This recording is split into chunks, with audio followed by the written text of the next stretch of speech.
...7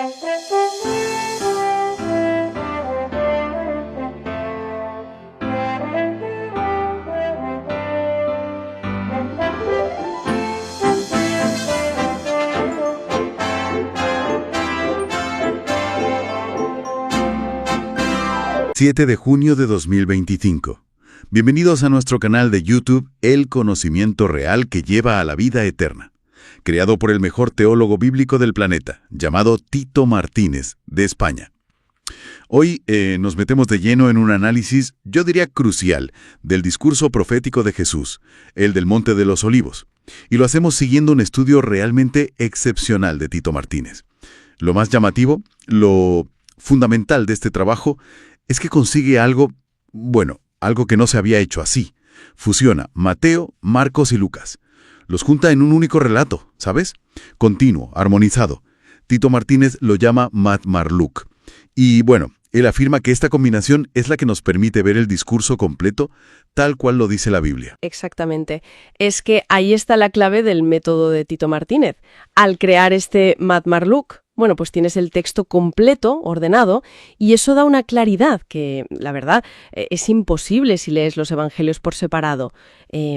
Este enfoque permite entender perfectamente el discurso profético más largo y seguramente el más importante de Jesús.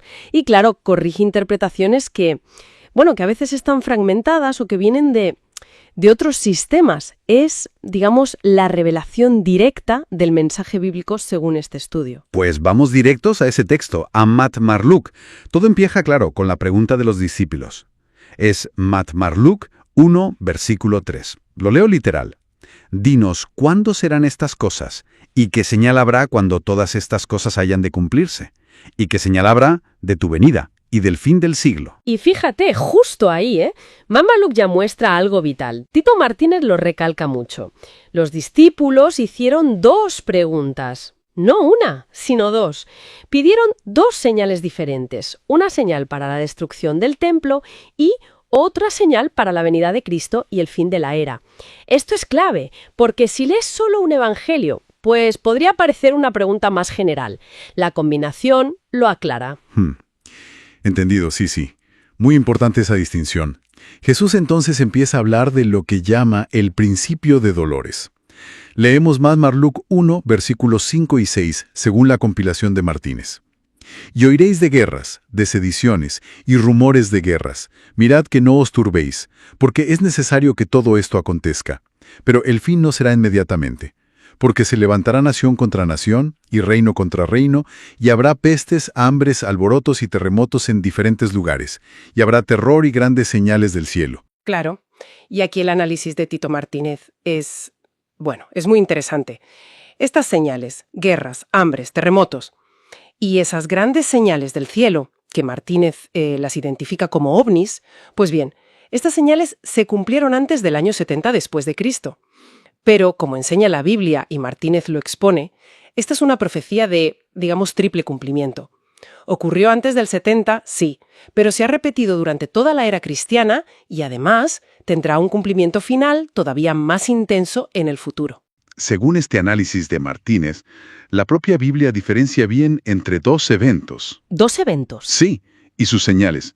Vamos a verlo poco a poco. Vale, perfecto. Empecemos por el principio. Jesús predice la destrucción total del templo. El estudio de Tito Martínez recalca esas palabras, ¿no? Las que recogen los evangelios. Sí, son muy claras. No quedará piedra sobre piedra que no sea derribada. ¡Uf! ¡Qué fuerte! Sí. Y es interesante cómo Martínez trata el tema del Muro de las Lamentaciones, que siempre sale. Claro, porque sigue en pie. ¿Cómo encaja eso? Pues según su investigación, que cita fuentes arqueológicas e históricas, ese muro no era parte de los edificios sagrados del templo, del santuario en sí. Era un muro exterior, de contención. Ah, vale. Por lo tanto, la profecía bíblica sobre el templo, sobre esos edificios, se cumplió literalmente, en el año 70 después de Cristo con la destrucción romana. Entendido. O sea que la destrucción fue total, tal como se lee en la Biblia. Y claro, esta predicción tan tremenda lleva a la pregunta de los apóstoles. Exacto. Que para ellos, supongo, la caída del templo era casi como el fin del mundo, ¿no? O algo relacionado con la venida del Mesías. Precisamente. Ahí está el punto clave. Y aquí es donde el enfoque de Tito Martínez, al juntar Mateo, Marcos y Lucas, es fundamental, porque muestra la pregunta completa que recoge la Biblia. ¿Y qué preguntan exactamente? Porque a veces se mezcla todo. Pues mira, los apóstoles, según esta lectura combinada que presenta Martínez, preguntan específicamente dos cosas. El texto bíblico, uniendo las versiones, dice literalmente: y estando él sentado en el monte de los olivos frente al templo, los discípulos Pedro, Jacobo, Juan y Andrés se le acercaron y le preguntaron aparte diciendo: dinos, ¿cuándo serán estas cosas? ¿Y qué señal habrá cuando todas estas cosas hayan de cumplirse? ¿Y qué señal habrá de tu venida y del fin del siglo? Ah, vale. Leyéndolo así, junto, como hace Martínez, sí que parece claro. No es una sola pregunta general. No, no lo es. Son como dos bloques, ¿no? ¿Cuándo será esto del templo? ¿Y qué señal habrá? Y luego, ¿qué señal habrá de tu venida y del fin del siglo? Exacto, ahí está la clave que resalta el estudio de Tito Martínez, basada en la propia estructura del texto bíblico combinado. Una cosa es la señal para la destrucción del templo, que ocurrió en el 70 después de Cristo, Sí. y otra cosa muy diferente es la señal de la venida de Cristo y del fin del siglo, o fin de la era, como se quiera traducir. Entiendo. Y este análisis combinado de los evangelios que presenta Tito Martínez es lo que permite, según él argumenta desde la Biblia, no confundir ambas cuestiones. Queda mucho más claro así, la verdad. Verlo como dos preguntas distintas que esperan, lógicamente, dos señales distintas. Y que eso surge de leer Mateo, Marcos y Lucas juntos, como propone este estudio. Así es. La clave que resalta este trabajo de Tito Martínez, basado en esa unión de los tres evangelios sinópticos, es justamente esa distinción que está en el propio texto bíblico. Una señal inminente para el siglo I, ligada al templo. Ujú. Y otra señal futura para la segunda venida y el fin de los tiempos. Es muy revelador cómo esa técnica de combinar los textos que utiliza Martínez ayuda a ver la estructura de la profecía tal como está registrada en la Biblia. Sí, aclara bastante. Deja las cosas más ordenadas, por así decirlo. Y nos deja con una reflexión importante, creo, que se deriva de esta lectura bíblica unificada que hemos visto. A ver, Si aceptamos esta distinción clara entre las dos preguntas y las dos señales, tal como lo presenta la Biblia al leerla así, ¿cómo cambia eso nuestra forma de interpretar el resto del discurso? Todas las otras advertencias, los detalles que da Jesús en ese mismo sermón del Monte de los Olivos. claro, afectaría a cómo entendemos todo lo demás que dice ahí. Exacto. Es algo sobre lo que seguir profundizando, ¿no? Volviendo siempre al texto bíblico. El estudio de Martínez recalca que la Biblia, en este discurso combinado que él presenta, advierte primero sobre impostores, pero no cualquiera, sino gente que dice ser, el mismísimo Jesucristo. Eso es. Hay una advertencia muy clara, en lo que Martínez llama Matmar Luc 1.7, que es ese texto fusionado. Vamos a leerla tal cual la presenta su estudio, ¿te parece? Vena. Dice así: mirad que nadie os engañe, porque vendrán muchos en mi nombre, diciendo: yo soy el Cristo y el tiempo está cerca, mas no vayáis en pos de ellos ni les creáis. Y lo interesante, según este análisis de Martínez, es que esta profecía de la Biblia no es cosa de una sola vez. Argumenta que sí, que tuvo un cumplimiento allá por el año 70 EDC, antes de la destrucción del templo, pero que es algo que se repite. Un patrón recurrente. Justo, un patrón que se ha visto a lo largo de la historia y que según él tendrá otro cumplimiento, pues más adelante, uno más gordo, digamos. ¿Y cómo identifica el estudio de Martínez esos cumplimientos? O sea, ¿da ejemplos? Sí. A ver, Martínez, en su análisis de esta profecía bíblica combinada, pues señala figuras históricas, también contemporáneas, que para él encajan. Menciona, por ejemplo, a José Ruiz de Jesús Miranda, este hombre que se proclamó Jesucristo. Ah, sí, recuerdo algo de eso. Y también, ojo, que esto es parte del análisis de Martínez sobre lo que dice la Biblia. Analiza la doctrina católica de la Eucaristía. Desde su perspectiva, argumenta que la Biblia la señalaría como una especie de falso Cristo en la hostia, basada en esos textos combinados. Entendido. Es la lectura que hace Martínez. Y además proyecta un cumplimiento final, digamos, durante el reinado de la bestia del Apocalipsis. Ahí culminaría esta profecía, según su estudio. Fascinante cómo conecta los puntos Martínez a través de su análisis del texto combinado. Pero esa fusión de Mateo, Marcos y Lucas menciona más cosas, ¿no? no solo los falsos cristos. No, claro. Siguiendo esa estructura que Tito Martínez saca de la combinación de evangelios, después de avisar sobre el engaño, el texto bíblico enumera otras señales. Y aquí es donde la cosa se pone, más descriptiva. Mateo, Marcos y Lucas. Dicen, y oiréis de guerras, de sediciones y rumores de guerras. Mirad que no os turbéis, porque es necesario que todo esto acontezca, pero el fin no será inmediatamente. Porque se levantará nación contra nación, y reino contra reino, y habrá pestes, hambres, alborotos y terremotos en diferentes lugares, y habrá terror y grandes señales del cielo. Es bastante intenso. Y de nuevo, el estudio de Martínez aplica aquí su idea del triple cumplimiento a estas palabras bíblicas combinadas. Habla de la guerra judeo-romana antes del 70. Luego, todos los conflictos de la historia. Y sugiere que la Biblia apunta a una futura guerra mundial, la del Apocalipsis, como parte de este patrón. Guerras, hambres, pestes, terremotos. Y esa parte final del versículo, terror y grandes señales del cielo. ¿Qué dice Martínez sobre eso en su estudio? Sí. A eso Tito Martínez le da una vuelta interesante en su estudio de la combinación de Mateo, Marcos y Lucas. Cita una traducción alternativa, la versión BLS, la Biblia en lenguaje sencillo. ¿Y qué dice esa versión? Pues mira, dice, en el cielo aparecerán cosas muy extrañas que los harán temblar de miedo. Cosas muy extrañas que los harán temblar de miedo. Vaya. ¿Y a qué cree Martínez que se refiere la Biblia con eso, según su estudio? Pues según la interpretación que presenta Tito Martínez en su estudio, esa descripción bíblica apuntaría a lo que llamamos ovnis, fenómenos aéreos no identificados. ¿Ovnis?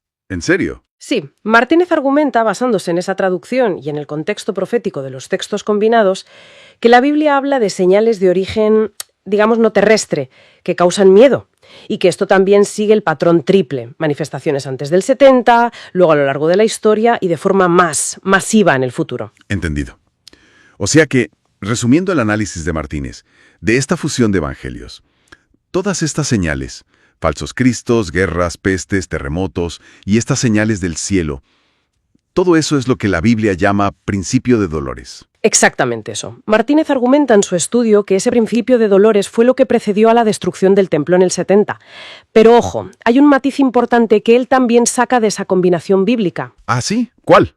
Que Jesús habría indicado que antes de todo esto, antes del principio de dolores, ocurriría otra cosa distinta. ¿Y qué sería? Vamos a analizar las advertencias de Jesús sobre la persecución a sus seguidores. La Biblia advierte de forma muy clara, pero antes de todas estas cosas os echarán mano y os perseguirán. Vamos a meternos un poco más en esa profecía inicial.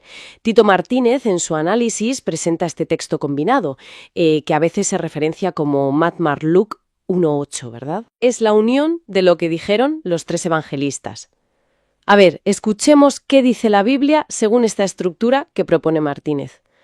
Pero antes de todas estas cosas, os echarán mano y os perseguirán, os entregarán a tribulación y os matarán, y seréis aborrecidos de todas las gentes por causa de mi nombre. Y os entregarán a las sinagogas y a las cárceles, y seréis llevados ante reyes y ante gobernadores por causa de mi nombre. ¡Buf! La verdad es que es impactante la claridad de esa advertencia. Tal como se lee en la Biblia, y como lo detalla el estudio de Tito Martínez, esta profecía, tuvo un cumplimiento bastante claro antes del año 70 después de Cristo. Sí, el libro de los Hechos lo narra perfectamente. Vemos ahí cómo los discípulos fueron perseguidos, encarcelados por autoridades judías, llevados ante gobernantes, el caso de Pablo es paradigmático. O sea, justo lo que se había anunciado que pasaría antes de la caída del templo. Pero Martínez, en su estudio, va un poco más allá. Sugiere que el alcance de estas palabras bíblicas podría ser incluso mayor. Plantea la posibilidad de un triple cumplimiento. Es inicial, claro, antes del 70, luego otro que se repite, a lo largo de la historia, en diferentes momentos y lugares donde los cristianos han sufrido hostilidad, y también uno futuro, un cumplimiento que él relaciona con ese periodo que describe Apocalipsis 13:7, ¿no? El referente al reinado de la bestia. O sea, que es un tema realmente complejo, con varias capas de interpretación según este estudio. Y Jesús, bueno, no se quedó solo en la advertencia general, entró en detalles muy, muy específicos de cómo sería esa persecución. Vamos a seguir con esa estructura unificada que nos ofrece el estudio de Tito Martínez, esa que combina Mateo, Marcos y Lucas. Voy a leer ahora, de forma íntegra, los versículos 8 al 17 de este discurso, tal como los recoge Martínez. 8.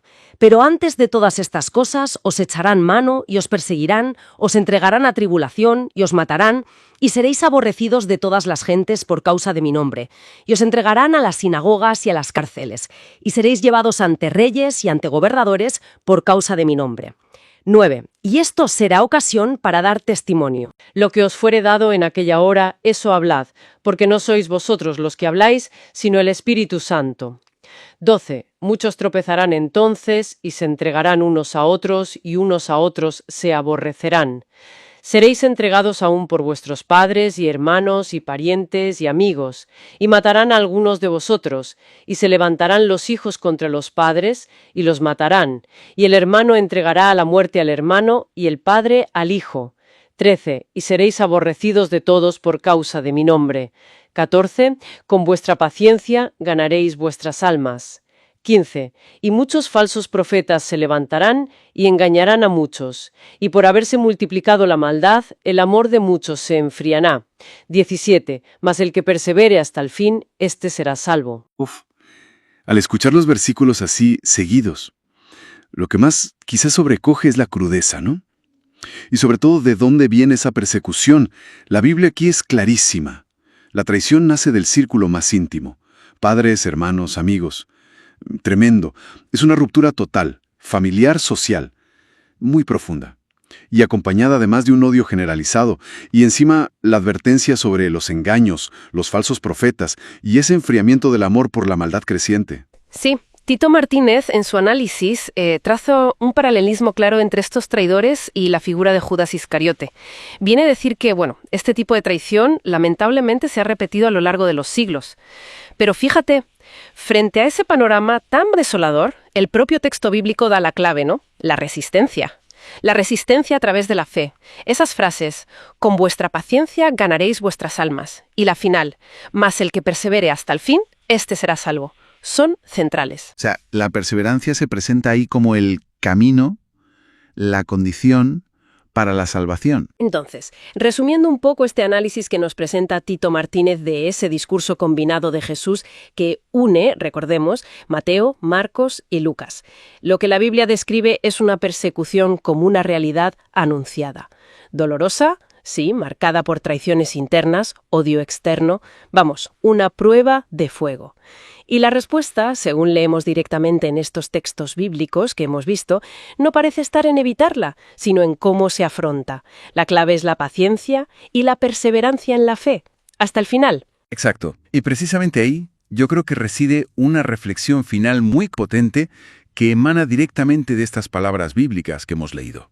Si la traición puede ser tan cercana, ¿no? Incluso dentro de la propia familia, y el odio tan extendido, tan universal, ¿qué significa realmente en la práctica del día a día cultivar esa paciencia y mantener esa perseverancia hasta el fin? Esa perseverancia que la Biblia señala aquí como la garantía para salvar el alma. Dice la Biblia que el Evangelio se predicó en todo el mundo conocido antes del año 70. ¿A qué fin se refería Jesús exactamente según la Biblia en ese discurso unificado? Justo. Jesús dijo, y leemos textualmente de la Biblia, según esa unión de evangelios que presenta Tito Martínez, y será predicado este Evangelio del reino en todo el mundo, para testimonio a todas las naciones, y entonces vendrá el fin. Vale. Pues para desgranar eso, lo primero es entender qué significa Evangelio del Reino, según las Escrituras. Claro. El estudio de Martínez acude a Lucas, capítulo 24, versículos 44 a 48. Ahí la Biblia lo define. ¿Y qué dice? Pues que es la buena noticia que viene del reino de Dios, la muerte y resurrección de Cristo, y que en su nombre se anuncie el arrepentimiento y el perdón de pecados. Ese fue, digamos, el núcleo del mensaje apostólico que recoge el Nuevo Testamento. Entendido. Entonces, la gran cuestión, ¿se cumplió esa predicación mundial antes del año 70? Según la Biblia, claro. Pues Tito Martínez argumenta en su estudio que la propia Biblia lo confirma, Que sí, que se difundió por todo el mundo conocido en esa época, la apostólica. Y presenta textos bíblicos como prueba directa, ¿verdad? Correcto. Cita varios pasajes que lo indicarían. Leámoslos textualmente, tal como aparecen en la Biblia. Por ejemplo, Hechos 17, versículo 6. Dice así: pero no hallándolos, trajeron a Jasón y algunos hermanos ante las autoridades de la ciudad, gritando: estos que trastornan el mundo entero también han venido acá. El mundo entero. Interesante. Luego está Romanos 1, versículo 8. Sí, ahí Pablo escribe: primeramente, doy gracias a mi Dios mediante Jesucristo con respecto a todos vosotros, de que vuestra fe se divulga por todo el mundo. Otra vez todo el mundo. Y Colosenses 1, versículos 5 y 6. También, a causa de la esperanza que os está guardada en los cielos, de la cual ya habéis oído por la palabra verdadera del Evangelio, que ha llegado hasta vosotros, así como a todo el mundo, y lleva fruto y crece también en vosotros, desde el día que oísteis y conocisteis la gracia de Dios en verdad. Impresionante cómo se repite la expresión. Y falta uno, ¿no? 1 Pedro 5, 9. Exacto. Dice: al cual resistid firmes en la fe, sabiendo que los mismos padecimientos se van cumpliendo en vuestros hermanos en todo el mundo. Vale. 4 referencias bíblicas que usan todo el mundo en relación a la fe o al Evangelio en la era apostólica. Y aquí viene un punto clave del análisis de Martínez sobre estos textos bíblicos. A ver. Que en el siglo I, esa frase, todo el mundo o el mundo entero, no significaba el planeta Tierra como lo pensamos hoy. ¿Sí, no? Sino el mundo que ellos conocían y al que se referían en su contexto. Es decir, fundamentalmente, el Imperio Romano era su mundo. Entiendo. El ámbito relevante para los escritores y los primeros lectores de esos textos bíblicos. Precisamente. Eso es lo que se desprende, según Martínez, de leer estos pasajes en su contexto histórico. Pues si conectamos esto con las palabras de Jesús en ese discurso unificado del Monte de los Olivos que analiza Martínez, Ajá. la conclusión bíblica que él extrae es que esa condición previa, la predicación en todo el mundo, o sea, el Imperio Romano, pues ya se había cumplido. Correcto. Antes del año 70 después de Cristo. Entonces, ¿a qué fin se refería Jesús? Pues aquí llega la conclusión central del estudio de Tito Martínez sobre este discurso combinado de Mateo, Marcos y Lucas. ¿Cuál es? Que el fin del que hablaba Jesús en ese contexto específico no era el apocalipsis planetario, ¿Sí, no? sino el fin de una era muy concreta, la del Templo de Jerusalén y todo el sistema religioso y político judío que giraba a su alrededor. Ah, el fin de ese sistema. Exacto. Y ese fin, históricamente, llegó. Ocurrió precisamente en el año 70 después de Cristo. Con la destrucción de Jerusalén y del templo por los romanos. Justo. Y es fundamental insistir en que esta conclusión, según la presenta Martínez, surge directamente de interpretar esos pasajes bíblicos en su contexto original. Recapitulando un poco, esta inmersión en el estudio bíblico de Tito Martínez, que como dijimos, integra los relatos de Mateo, Marcos y Lucas. Sí, esa integración es clave en su método. Nos muestra una lectura de las Escrituras donde el Evangelio sí se predicó en el mundo romano antes del 70 después de Cristo. Eso es lo que indican esos textos, sí. Y eso conecta directamente la profecía de Jesús sobre el fin con ese evento histórico, la caída del templo. Exacto. Lo que subraya este análisis de Martínez es lo crucial que es entender los términos bíblicos, como todo el mundo, como se usaban en su propia época. Claro, el contexto histórico y textual. Demuestra cómo un enfoque así, centrado en lo que dice la Escritura en su contexto, como el que propone Martínez para el discurso del Monte de los Olivos, uniendo los 3 evangelios, puede llevar a una comprensión muy específica de estas profecías. Una comprensión diferente quizá a otras más extendidas. Y nos deja una reflexión final, ¿no? Derivada de esta lectura bíblica que presenta Tito Martínez. Sí, una pregunta para pensar. Si se acepta esta interpretación, basada en las Escrituras, donde el fin del que habló Jesús en ese discurso recogido por Mateo, Marcos y Lucas, se refiere al templo en el año 70. ¿Qué implicaciones podría tener eso para nuestra forma de entender otras profecías bíblicas sobre los últimos tiempos? Y el discurso avanza hacia la abominación desoladora, dice así literalmente. Por tanto, cuando veáis en el lugar santo la abominación desoladora, de que habló el profeta Daniel, el que lee entienda, cuando viereis a Jerusalén rodeada de ejércitos, sabed entonces que su destrucción ha llegado. Entonces, los que estén en Judea huyan a los montes. Efectivamente. Y al juntar Mateo con Lucas, como hace Tito Martínez en Matt-Marluc, queda, vamos, meridianamente claro. La abominación desoladora principal que Jesús predijo fue ver Jerusalén rodeada. ¿Por quién? Por los ejércitos romanos en el 70 DC. Esa fue la señal inequívoca para huir. No era una estatua futura en un templo, no. Eran ejércitos paganos cercando la ciudad santa. Y los cristianos, pues obedecieron y escaparon. Martínez también señala, eso sí, que habrá un cumplimiento futuro de esta profecía. Es un doble cumplimiento en este caso. Entendido. El estudio de Tito Martínez es clave, porque conecta las profecías de Daniel con las palabras del propio Jesús sobre la destrucción de Jerusalén. Y, según la Biblia, como presenta Martínez, cuando se habla del lugar santo, pues se refiere sin duda a Jerusalén y su entorno. Vale.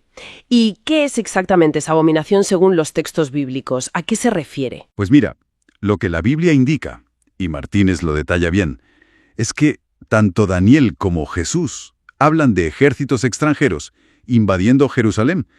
De hecho, Jesús en ese discurso unificado que reconstruye Martínez, advierte muy claramente: cuando veáis Jerusalén rodeada de ejércitos, esa es la señal.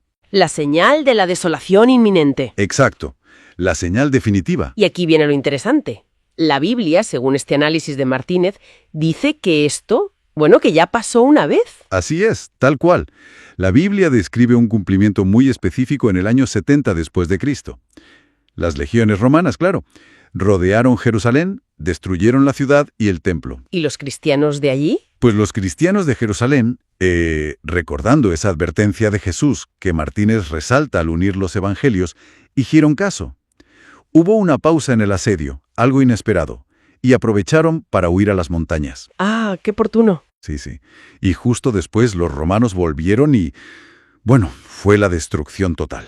Una masacre. Y la dispersión del pueblo judío que sobrevivió. Pero el estudio de Tito Martínez no se queda ahí, ¿verdad? La Biblia parece indicar que hay más. Correcto. Martínez subraya que, aunque se cumplió históricamente en el 70, la profecía bíblica sobre la abominación desoladora apunta también a un evento futuro. Y esto se basa sobre todo en Daniel capítulo 12, los versículos 9 al 12. Es que el propio texto bíblico lo dice. Estas palabras están cerradas, selladas hasta el tiempo del fin. O sea que hay una parte que todavía no se ha cumplido. Y esto, recordemos, viene de ese análisis de Martínez que combina los evangelios. Exacto. ¿Podríamos escuchar esos versículos de Daniel 12? Parecen fundamentales para entender esa parte futura que la Biblia describe según Martínez. Por supuesto. Los leo textualmente de la Biblia. Daniel 12, del 9 al 12. Él respondió: Anda, Daniel, pues estas palabras están cerradas y selladas hasta el tiempo del fin. Muchos serán limpios y emblanquecidos y purificados. Los impíos procederán impiamente, y ninguno de los impíos entenderá, pero los entendidos comprenderán. Y desde el tiempo que se ha quitado el continuo sacrificio hasta la abominación desoladora, habrá 1290 días. Bienaventurado el que espere y llegue a 1335 días. 1290 días. 1335 días.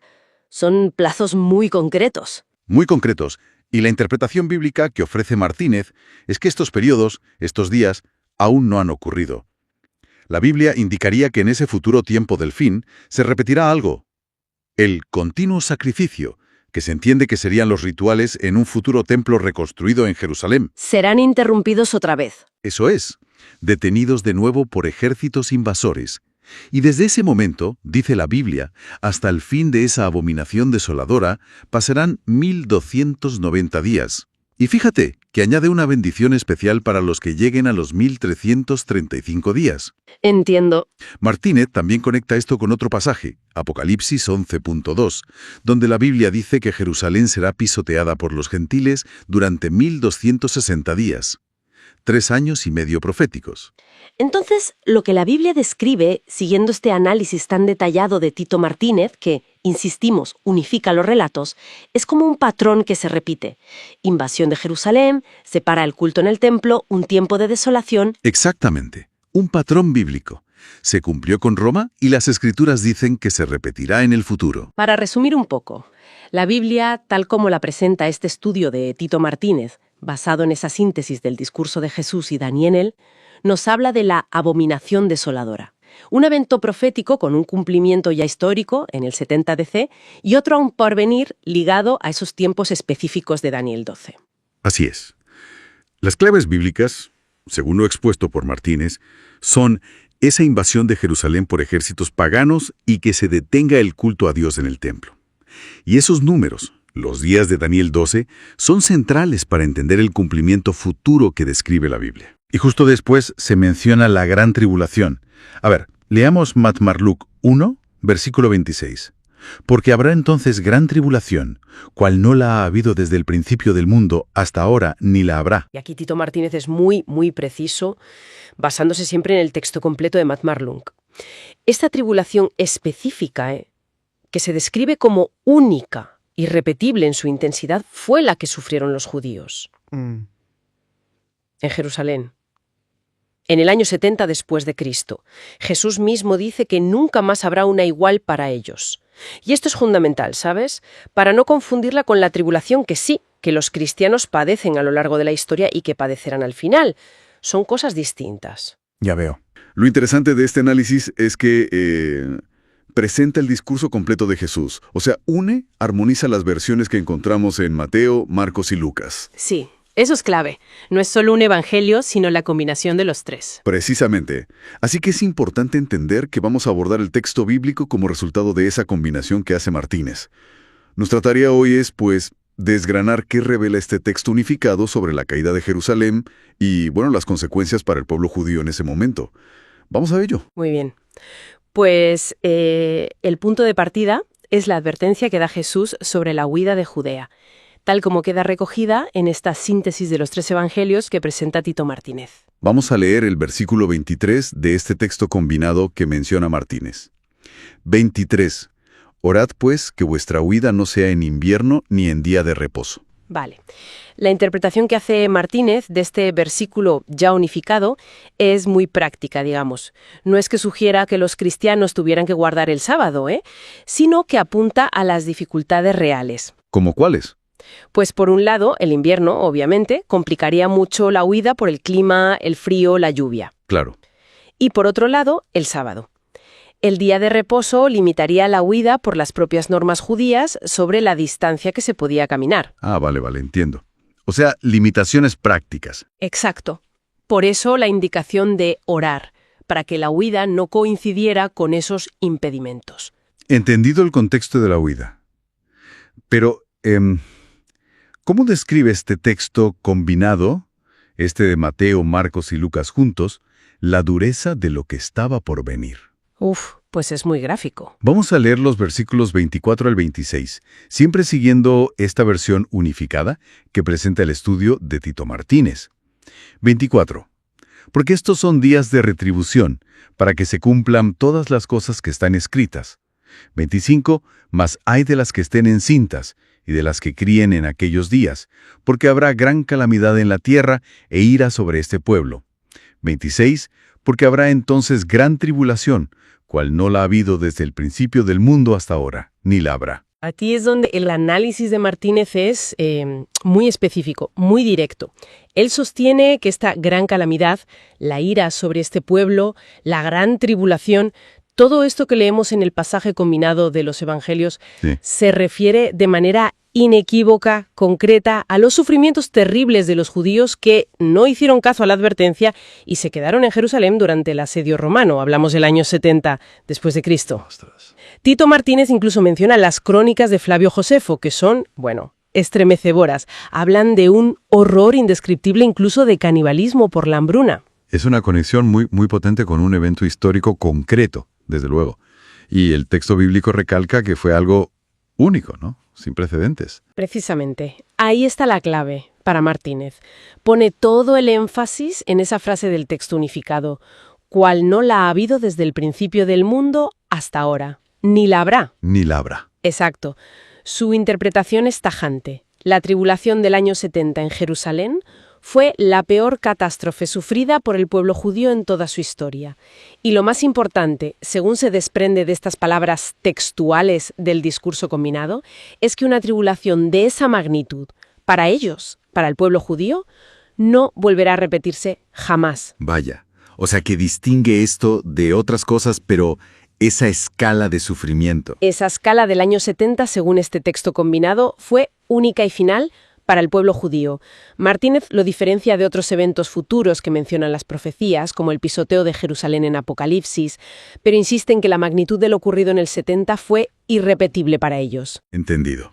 ¿Y cuáles fueron las consecuencias directas, inmediatas, de esa tribulación, según se lee a continuación en este discurso combinado que analiza Martínez? Pues el texto sigue describiendo lo que pasó. Leemos los versículos 27 y 28. 27.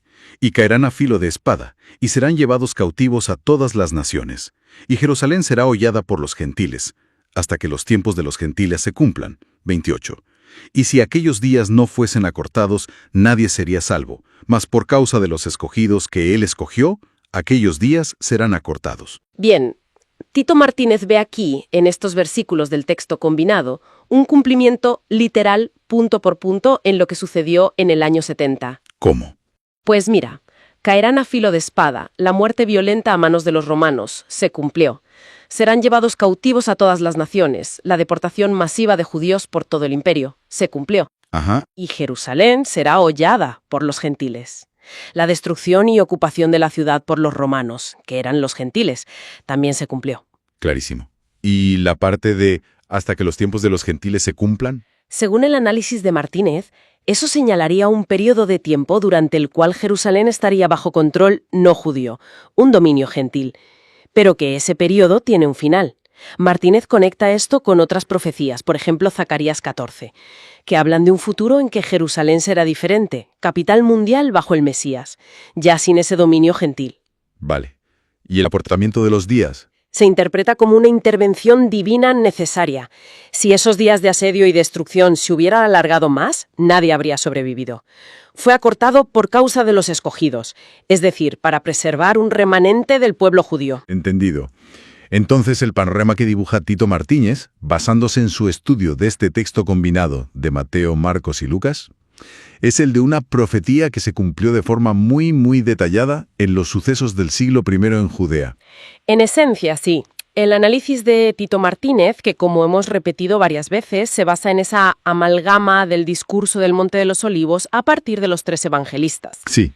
Presenta la gran tribulación descrita en ese discurso específico como un evento histórico concreto, devastador, ya ocurrido, la destrucción de Jerusalén en el 70 de Fe, y argumenta que este propio texto bíblico combinado la define como la mayor tribulación para el pueblo judío y, crucialmente, afirma que no habrá otra de igual magnitud para ellos. Así que bueno, que vincula directamente la profecía de este discurso unificado con un evento histórico pasado, y lo hace de forma concluyente para ese texto. Exacto.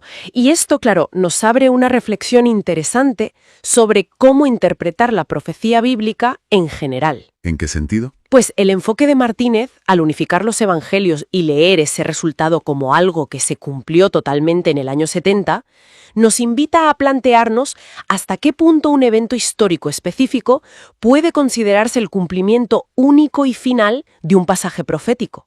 ¿Cierra eso la puerta a otros posibles cumplimientos o dimensiones de esa misma profecía? Hablamos de la aparición de falsos cristos, falsos profetas.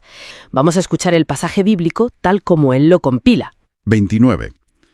Entonces, si alguno os dijere, mirad, aquí está el Cristo, o mirad, allí está, no lo creáis. 30.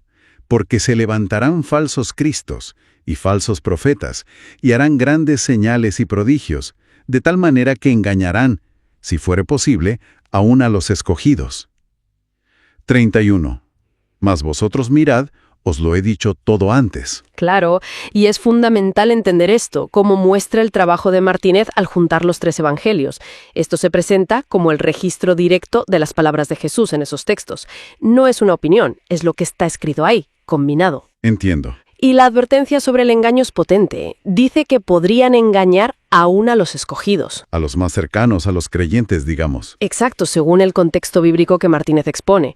Y de hecho, él señala algo interesante sobre la historia. ¿Ah, sí? Sí, que antes de la destrucción de Jerusalén en el año 70, ya hubo figuras que engañaron a mucha gente durante la guerra contra Roma. Ujú. Martínez sugiere que esto fue, digamos, un primer cumplimiento de esta profecía bíblica que él ha compilado. Vale, eso es. Es potente. Pero entonces, aquí viene la gran pregunta. Si el engaño puede ser tan convincente, con grandes señales y prodigios, ¿cómo se diferencia? ¿Qué dice la Biblia, según esta lectura combinada de Martínez, sobre cómo será la verdadera venida? Pues el contraste es muy claro en el texto que sigue. A ver, leamos esa parte del texto bíblico unificado que presenta Martínez. 32. Así que, si os dijeren, mirad, está en el desierto, no salgáis, o mirad, está en los aposentos, no lo creáis. 33. Porque como el relámpago que sale del oriente y se muestra hasta el occidente, así será también la venida del Hijo del Hombre. Ahí está la clave que resalta Martínez. La imagen bíblica es, clarísima. Como un relámpago, dice. Exacto. Una venida gloriosa, desde el cielo, instantánea y, sobre todo, visible para todos. Universal. No algo secreto en un sitio concreto. Justo. Martínez subraya mucho ese contraste. Nada de está en el desierto o en una habitación secreta. No. Será algo público, cósmico. Según la Biblia tal como la presenta Martínez aquí. ¿Entendido? Y en esta misma recopilación de Martínez queda un verso más, uno que siempre genera, cierta intriga. El de las águilas. Sí, ese es interesante. Vamos a leerlo también literalmente como aparece en el estudio. 34. Porque donde quiera que estuviere el cuerpo muerto, allí se juntarán las águilas. Según la interpretación bíblica que Tito Martínez expone en su análisis de este texto combinado de Mateo, Marcos y Lucas, este verso conecta con otras partes de la Biblia, concretamente con la batalla final de Armagedón, que se menciona en Apocalipsis. ¿Armagedón? Sí. Las águilas, que en el contexto bíblico que analiza Martínez se entienden como aves carroñeras, buitres, se reunirán donde los enemigos de Cristo sean destruidos cuando Él regrese. O sea, una imagen de juicio divino. Eso es, una imagen del juicio que, según esta lectura de Martínez, acompaña a esa venida gloriosa, descrita antes como un relámpago. Vale, entonces, si recapitulamos un poco el análisis de Tito Martínez sobre este discurso unificado, ¿qué visión general nos da esta advertencia bíblica combinada? Pues mira, lo que sugiere el análisis de Martínez al fusionar Mateo, Marcos y Lucas es que esta profecía bíblica tiene como varias capas. Varias capas. Sí. Tuvo un eco histórico, como lo del año 70 que comentábamos, pero sigue siendo relevante, alertando sobre engaños a lo largo del tiempo. Y además apunta a un cumplimiento futuro, definitivo. Martínez lo conecta directamente con el libro de Apocalipsis. ¿Con qué figuras de Apocalipsis? Concretamente con las que aparecen en Apocalipsis 13. Falso profeta, que sería su agente religioso, digamos, haciendo grandes señales para engañar y promover la adoración de la bestia. Así que según esta lectura integral de Martínez, la advertencia original de Jesús, tal como él la recopila de los 3 evangelios, sigue totalmente vigente de cara al futuro. Entiendo. En resumen, lo que este estudio de Tito Martínez hace, al juntar el discurso de Mateo, Marcos y Lucas, es subrayar esa necesidad bíblica de discernimiento, de estar alerta. Y el propio texto bíblico, así unificado, nos da la pauta.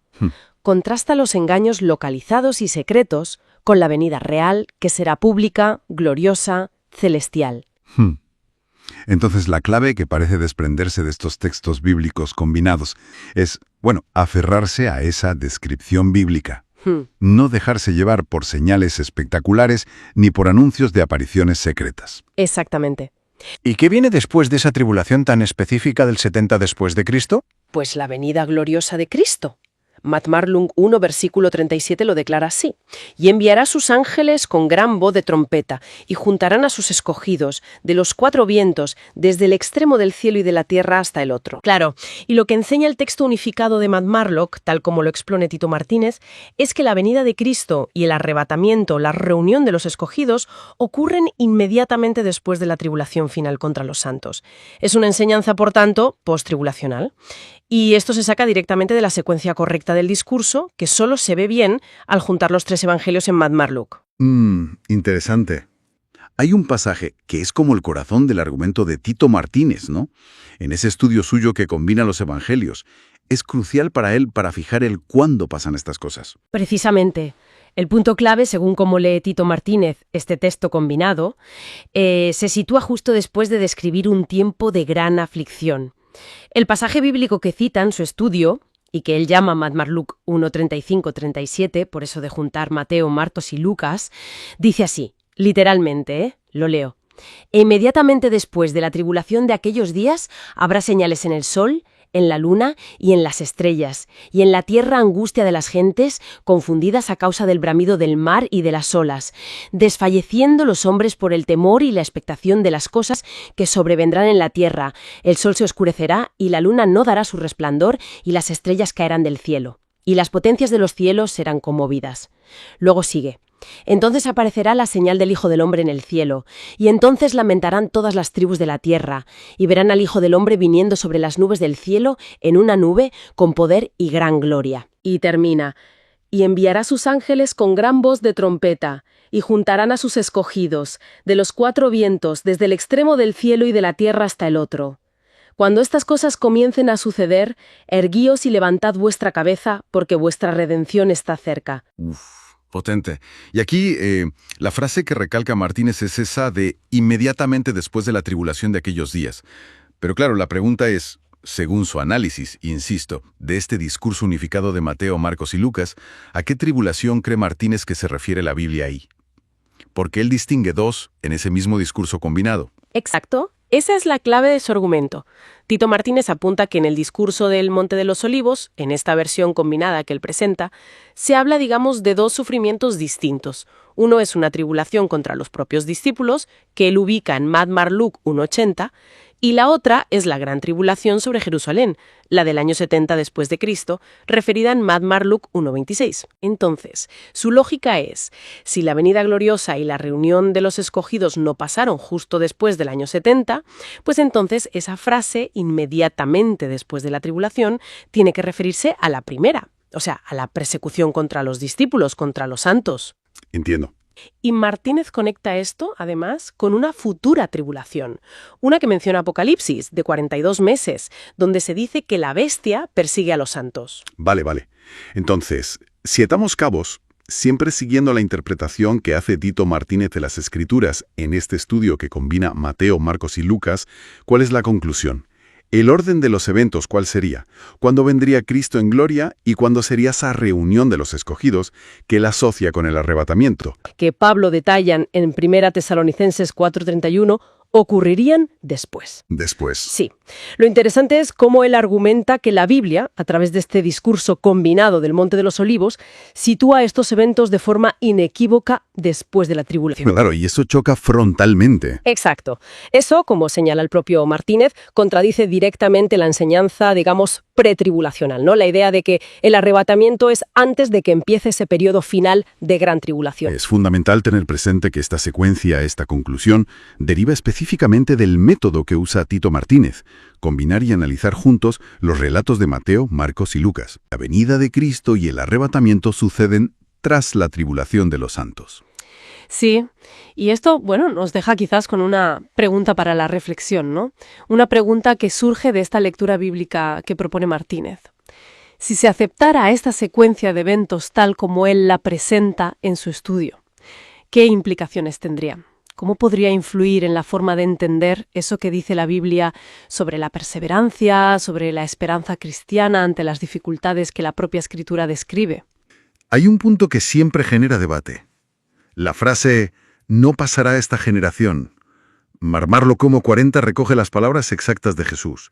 De cierto os digo que no pasará esta generación hasta que todo esto acontezca. Pues Tito Martínez, siguiendo la lógica del discurso completo en Matt-Marluc, demuestra que esta generación se refiere única, estrictamente, a la generación contemporánea de Jesús. O sea, la gente que vivió y vio la destrucción del Templo y de Jerusalén en el año 70 después de Cristo. Todo esto, refiriéndose a la destrucción, aconteció delante de ellos. Martínez explica que es un error bueno, un error garrafal aplicarlo a la segunda venida, porque la fecha de la segunda venida el propio Jesús dijo que no la sabía, ¿recuerdas? Matt-Marluc 1:42. Cierto, cierto. ¿Cuáles son exactamente esas palabras de Jesús según este análisis combinado que hace Tito Martínez? Pues sí, vamos a ello. Según este estudio que armoniza los 3 evangelios sinópticos, los versículos clave son estos. Los leo tal cual aparecen en el texto unificado. 38. De la higuera y de todos los árboles aprended la parábola. Cuando ya sus ramas están tiernas y brotan las hojas, sabéis que el verano está cerca. 39. Así también vosotros, cuando veáis todas estas cosas, sabed que está cerca el reino de Dios. 40. De cierto os digo que no pasará esta generación hasta que todo esto acontezca. 41. El cielo y la tierra pasarán, pero mis palabras no pasarán. 42. Pero del día y la hora nadie sabe, ni aun los ángeles de los cielos, ni el Hijo, sino solo mi Padre. Vale. Ahí tenemos el texto. Entonces, la gran pregunta, claro, es ¿a qué se refiere Jesús con esta generación? ¿Y qué es todo esto? Este análisis de Martínez argumenta en contra de 2 ideas muy comunes. Por un lado, esa idea de que todo, absolutamente todo lo que se menciona en el discurso, incluida la segunda venida de Cristo, ocurrió ya en el año 70 después de Cristo. Ajá, con la destrucción del templo. Eso es. Y por otro lado, también rechaza la idea de que esta generación se refiere a una generación futura, como la nuestra, o una que empezase en 1948 con Israel. Entiendo. ¿Y por qué rechaza eso último? Bueno, Martínez señala algo interesante del texto unificado. Jesús no dice solo de la higuera, que a veces se asocia con Israel, sino de la higuera y de todos los árboles. Ah, claro. Según este estudio, eso amplía el foco, debilita esa conexión exclusiva con Israel o 1948. Según este análisis del texto combinado, ¿qué propone el estudio de Tito Martínez? ¿Qué dice la Biblia realmente? Pues aquí viene lo interesante. Lo que el análisis de Martínez destaca es cómo usan los evangelios la frase «esta generación» consistentemente, y argumenta que en boca de Jesús siempre se refiere a la gente de su tiempo, a sus contemporáneos. ¿Siempre? ¿Hay ejemplos claros en el texto? Sí, sí. El estudio cita varios pasajes como prueba textual. Los leemos para que se vea claro. Mateo 11:16 dice: «¿Mas a qué compararé esta generación? Es semejante a los muchachos que se sientan en las plazas y dan voces a sus compañeros». Luego, Mateo 12:41. «Los hombres de Nínive se levantarán en el juicio con esta generación y la condenarán, porque ellos se arrepintieron a la predicación de Jonás. Y aquí más que Jonás en este lugar». Marcos 8:12. «Y gimiendo en su espíritu dijo: ¿por qué pide señal esta generación? De cierto os digo que no se dará señal a esta generación». Lucas 11:29. Y apiñándose las multitudes, comenzó a decir: «Esta generación es mala, demanda señal, pero señal no le será dada, sino la señal de Jonás». Y Lucas 17:25. «Pero primero es necesario que padezca mucho y sea desechado por esta generación». Vaya, son bastantes ejemplos. Claro. Como se ve en todos estos pasajes que recoge el estudio de Martínez, esta generación son las personas del siglo I, los que escuchaban a Jesús. Entiendo la lógica. Por eso, la conclusión del estudio es que todo esto, todo lo que Jesús dijo que pasaría antes de que acabara esa generación específica... Se refiere a las señales y eventos previas que él describe en el discurso. Exacto, que culminan en la gran tribulación para los judíos de Judea y la destrucción del templo. Eventos que, históricamente, sí ocurrieron en el año 70 después de Cristo. Dentro del tiempo de vida de esa generación. Precisamente. O sea que esa parte de la profecía, según este análisis bíblico, se cumplió entonces. Vale, muy claro. Pero entonces, si todo esto se cumplió en el siglo I, ¿qué ocurre con la segunda venida de Cristo? Porque también se menciona en el discurso. ¿Cómo encaja eso según esta lectura que presenta Martínez del texto combinado? Ah, esa es la distinción crucial que resalta el estudio de Tito Martínez, y se basa directamente en las palabras de Jesús que leímos antes, en esa versión unificada. El todo esto, que debía pasar en esa generación del siglo I, no incluye la segunda venida gloriosa. ¿Y por qué no? ¿Cuál es la razón textual? Pues está justo en el versículo que sigue, el 42. Pero del día y la hora nadie sabe, sino solo mi Padre. Claro. Martínez argumenta, basándose en esto, que si el propio Jesús, como hijo en su ministerio terrenal, afirma no saber el momento de su regreso, Ese regreso no podía ser parte de las cosas, todo esto, que él acababa de afirmar que sucederían antes de que pasara esta generación. exacto, él sabía y anunció que la destrucción del templo era inminente para ellos, para esa generación. Pero su regreso glorioso, la parusía, quedaba en otro plano temporal, uno desconocido y diferente. Bien, creo que lo he entendido. Resumiendo entonces, según este análisis de Tito Martínez que unifica los relatos de Mateo, Marcos y Lucas, la frase «no pasará esta generación hasta que todo esto acontezca» se refiere a los eventos del siglo I en Judea, los que vivieron los contemporáneos de Jesús. Eso es. Pero su segunda venida gloriosa queda explícitamente fuera de ese marco temporal, porque su fecha era desconocida incluso para él en aquel momento, según sus propias palabras recogidas en los Evangelios. Exactamente.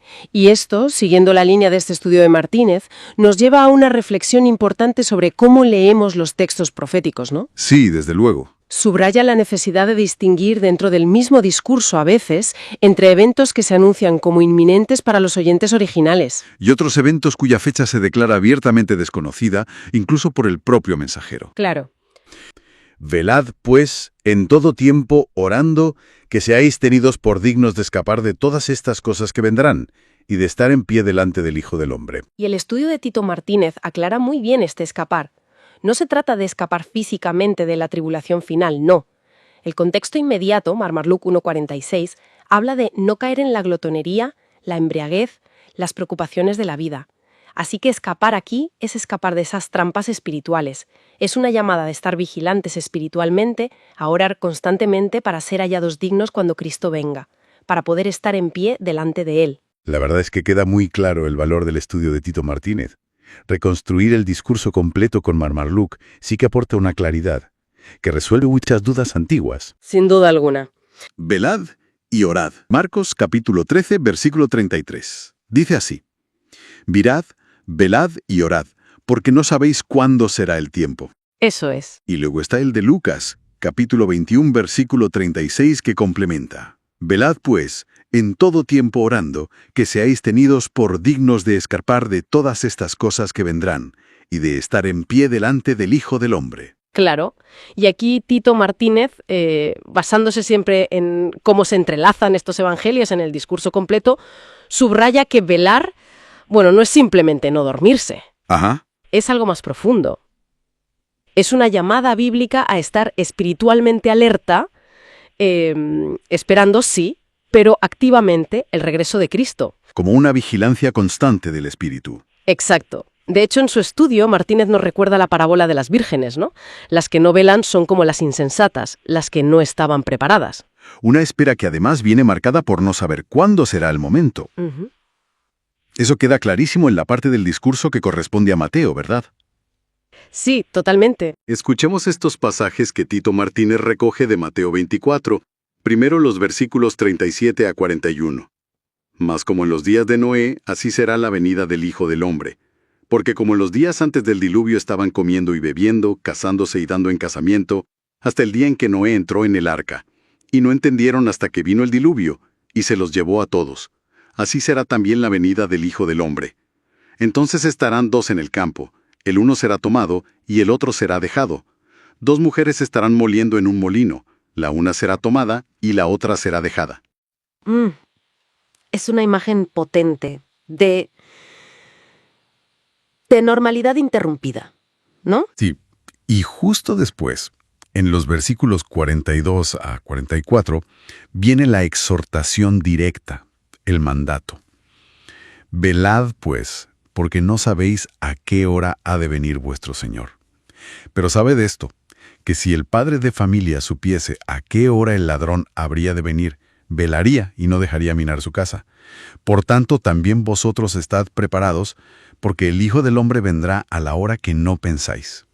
Es una llamada clara a la preparación continua. Totalmente. Y aquí, bueno, es donde el análisis de Tito Martínez sobre este texto unificado de los evangelios se pone interesante respecto al orar. A ver. Cuando en Lucas 21:36 leemos eso de orar para escapar de todas estas cosas que vendrán, Martínez argumenta, basándose en la Biblia misma, que no se está hablando de un escape físico de una tribulación futura. Ah, no. Entonces, ¿a qué se refiere? Pues, según el estudio de Martínez, si miras el contexto inmediato en Lucas, justo antes, en los versículos 34 y 35, Sí. se habla de no dejarse cargar por la glotonería, la embriaguez, los afanes de esta vida. Esas son las cosas de las que hay que procurar escapar espiritualmente, de esas cargas que ahogan la fe. O sea, escapar de las distracciones y pecados que nos apartan de Dios. Precisamente. Martínez sostiene que la Biblia, en otros pasajes, deja claro que la tribulación, la dificultad, es parte de la vida del creyente en este mundo, no algo de lo que se nos prometa una huida previa. Claro, de hecho, el estudio de Martínez menciona 2 textos de Juan que van en esa línea. El primero es Juan 16:33. Estas cosas os he hablado para que en mí tengáis paz. En el mundo tendréis tribulación, pero confiad, yo he vencido al mundo. Ahí está. En el mundo tendréis tribulación. Es explícito. Y luego está la oración misma de Jesús en Juan 17, versículo 15. No ruego que los quites del mundo, sino que los guardes del mal. Exacto. La petición no es sacarlos del mundo, sino protegerlos del mal, estando en el mundo. Una diferencia clava, ¿sí? Pues sí. Y el juntar todo esto, estos versículos, el contexto y sobre todo esa visión completa del discurso del Monte de los Olivos que reconstruye Tito Martínez, la conclusión bíblica a la que llega es que el mandato de orar es para eso, para pedir ser librados del mal, o sea, del pecado, de la caída espiritual. Ajá.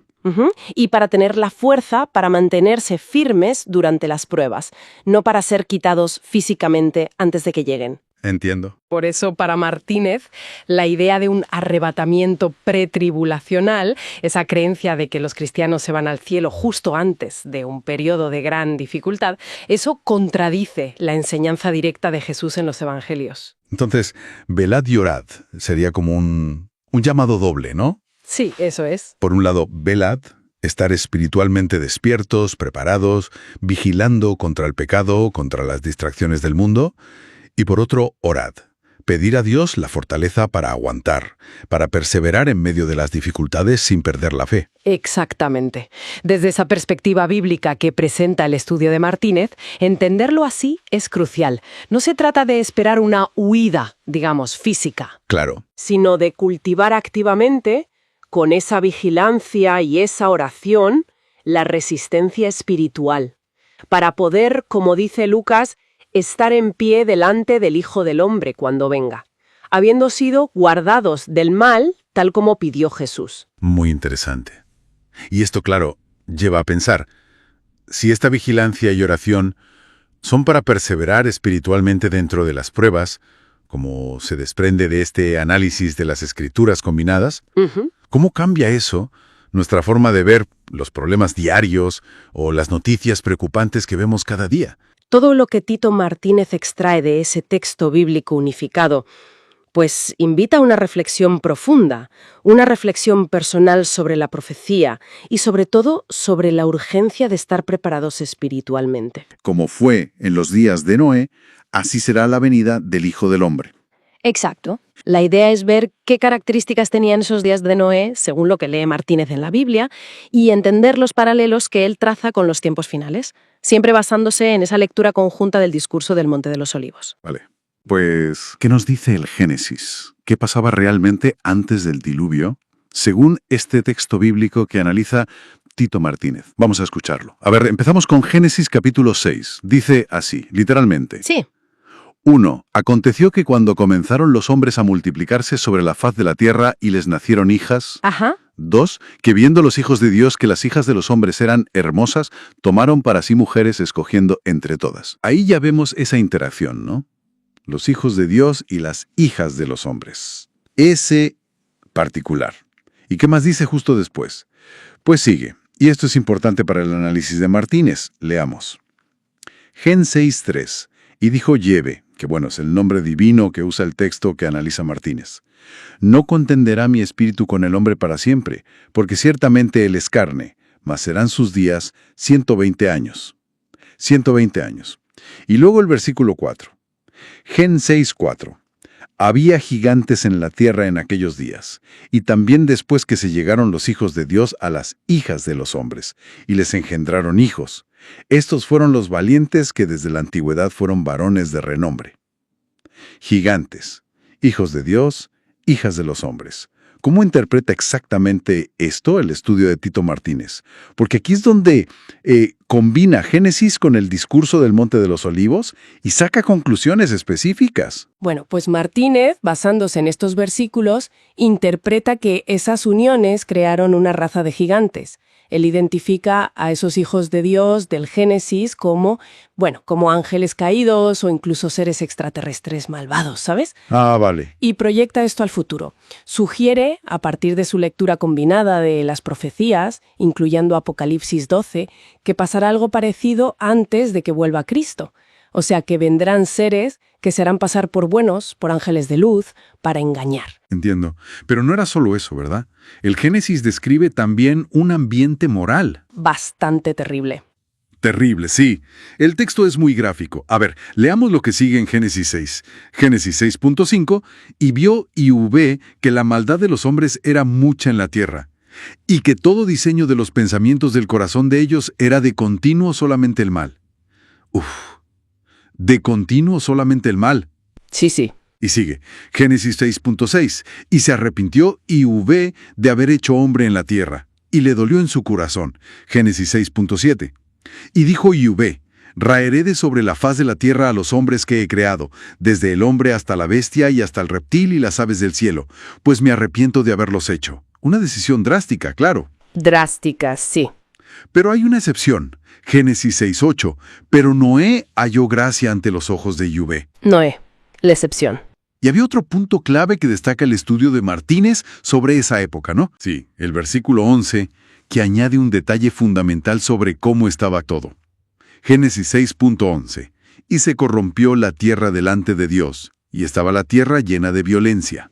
Violencia. Maldad extrema y violencia constante. Esas son, según subraya Martínez, las señas de identidad de aquellos días.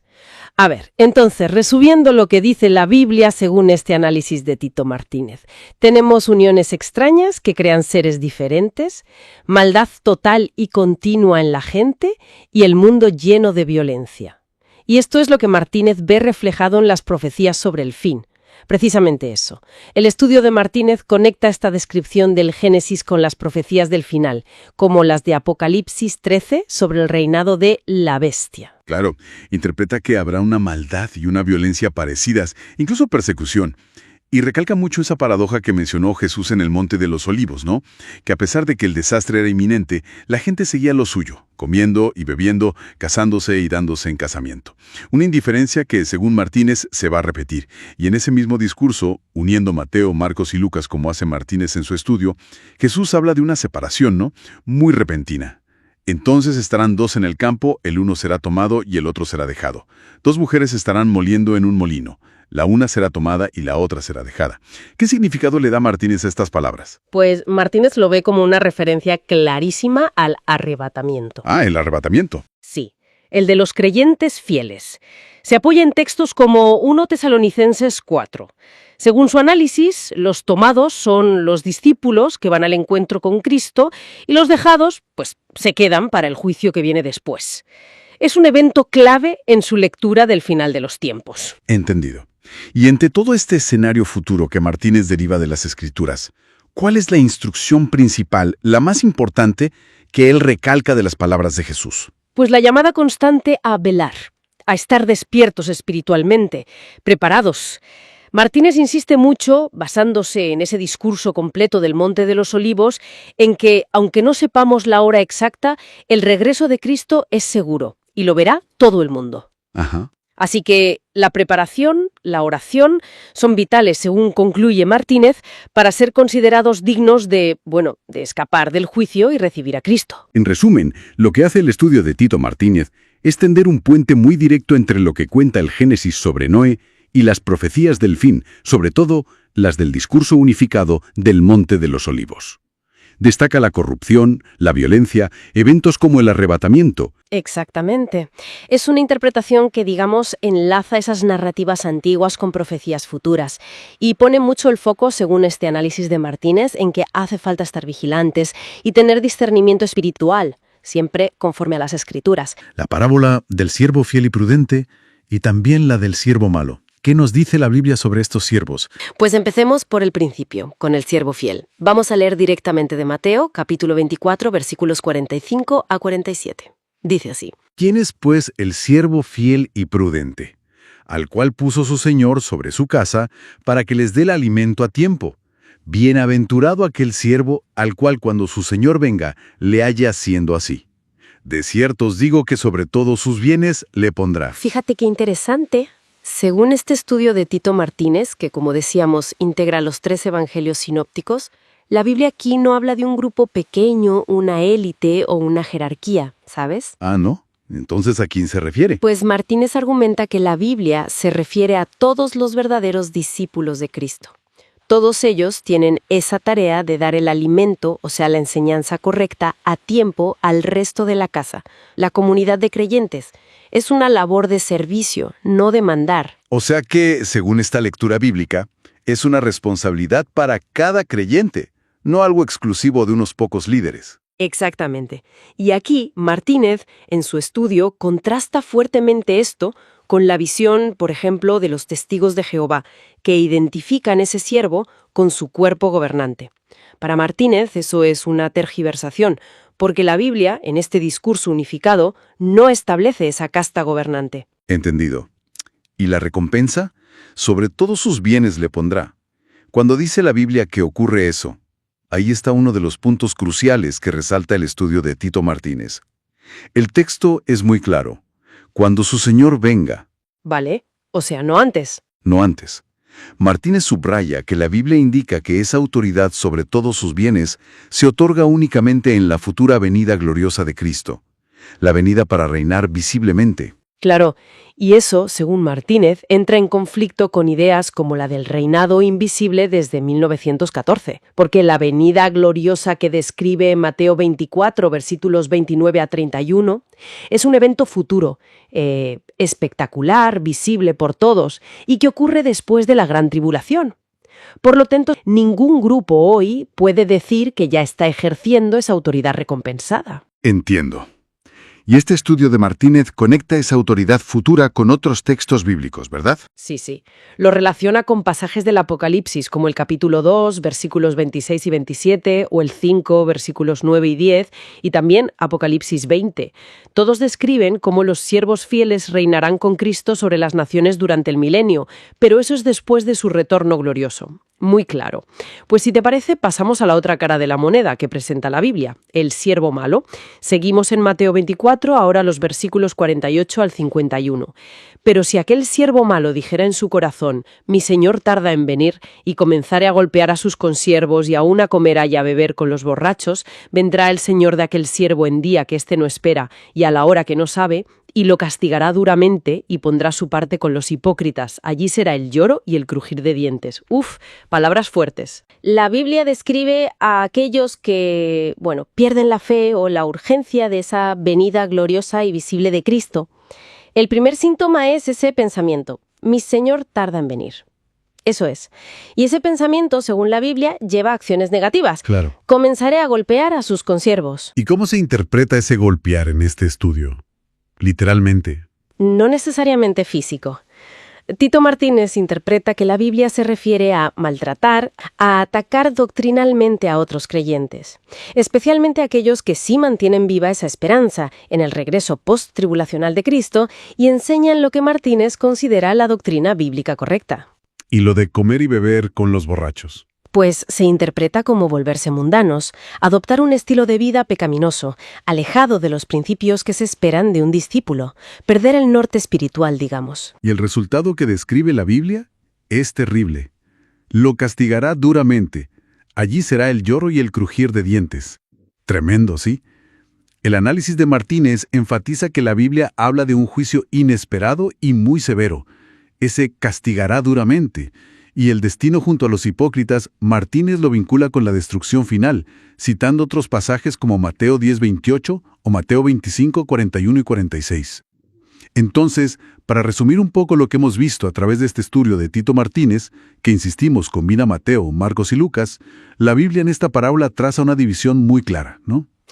Clarísima. Dos tipos de siervos dentro de la comunidad de creyentes. La diferencia está en su fidelidad, su prudencia, pero sobre todo en su actitud expectante ante la venida futura y gloriosa de Cristo. Y las consecuencias, ya sea la recompensa o el castigo, están directamente ligadas a ese evento culminante y futuro. Nos vamos a centrar en qué significa, bíblicamente hablando, estar preparados para la venida de Cristo. Pues para empezar, ¿a quiénes representan exactamente estas 10 vírgenes según la Biblia? Porque Martínez aclara que no son simplemente amigas de la esposa, no. Correcto. Eso es importante. La propia Escritura nos da la respuesta. Tito Martínez señala que estas 10 vírgenes representan a todos los que se identifican como cristianos, o sea, la iglesia profesante en su totalidad. Ah, vale. Y se apoya, claro, en lo que dice el apóstol Pablo. Concretamente en la segunda carta a los Corintios, capítulo 11, versículos 2 y 3. Es muy claro, leo textualmente de la Biblia. Porque os celo con celo de Dios, pues os he desposado con un solo esposo, para presentaros como una virgen pura a Cristo. Pero temo que, como la serpiente con su astucia engañó a Eva, vuestros sentidos sean de alguna manera extraviados de la sincera fidelidad a Cristo. Qué directo, sí. Establece esa conexión, los creyentes como esa virgen desposada. Exactamente.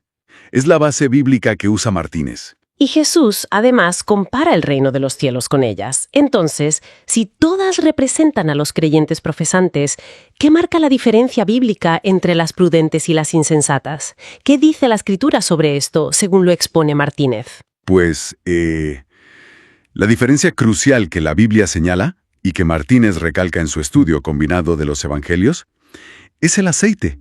Fíjate, todas tenían lámparas. Sí, eso sí. La lámpara representa la profesión de fe. El decir, soy cristiano, pero solo las prudentes tenían aceite de reserva. Y el aceite, bíblicamente, esto es clave, simboliza la presencia real, la unción del Espíritu Santo. El Espíritu Santo. Las insensatas se durmieron porque el esposo tardaba. ¿Cómo interpreta esto la Biblia? Pues Martínez ve ahí un reflejo muy directo de lo que la parábola describe sobre el estado de gran parte de la cristiandad a lo largo de los siglos. Una especie de somnolencia espiritual, ¿sabes? Una falta de vigilancia. Exacto, una falta de estar alerta, de vigilancia constante, precisamente por la demora del regreso de Cristo. El estudio de Martínez, al unificar Mateo, Marcos y Lucas, le da un contexto muy potente a esta espera y a esa somnolencia general. Y la llegada del esposo ocurre a medianoche, que es el momento de mayor oscuridad. Así es. Y Martínez conecta este momento directamente con lo que la Biblia describe como la venida gloriosa de Cristo. Específicamente, lo relaciona con los eventos que siguen a la gran tribulación, como se lee en Mateo 24, versículos 29 al 31, y también con el arrebatamiento de la iglesia que Pablo describe en 1 Tesalonicenses 4, versículos 15 al 17. Claro. Y el hecho de que la parábola diga que salen a recibirle, confirma, según la Escritura y como bien apunta Martínez, que ellas representan a la iglesia, la esposa que espera al esposo. Vale. Entonces despiertan todas por el clamor y las insensatas se dan cuenta de que no tienen aceite y piden a las prudentes. La respuesta es, id a comprar. ¿Cómo debemos entender ese comprar? Martínez aclara que no es literal, ¿verdad? No, claro, no es una transacción comercial. Tito Martínez lo relaciona muy bien con otro pasaje bíblico, el consejo que el propio Jesús da en Apocalipsis, capítulo 3, versículo 18, a la iglesia de Laodicea, que estaba tibia espiritualmente. Ajá. Voy a leer lo que dice la Biblia ahí. Por tanto, yo te aconsejo que de mí compres oro refinado en fuego para que seas rico y vestiduras blancas para vestirte y que no se descubra la vergüenza de tu desnudez, y unge tus ojos con colirio para que veas. Que de mí compres. Exacto. Comprar, en este contexto bíblico que analiza Martínez, es una metáfora. Significa buscar activamente y recibir el Espíritu Santo que solo viene de Cristo.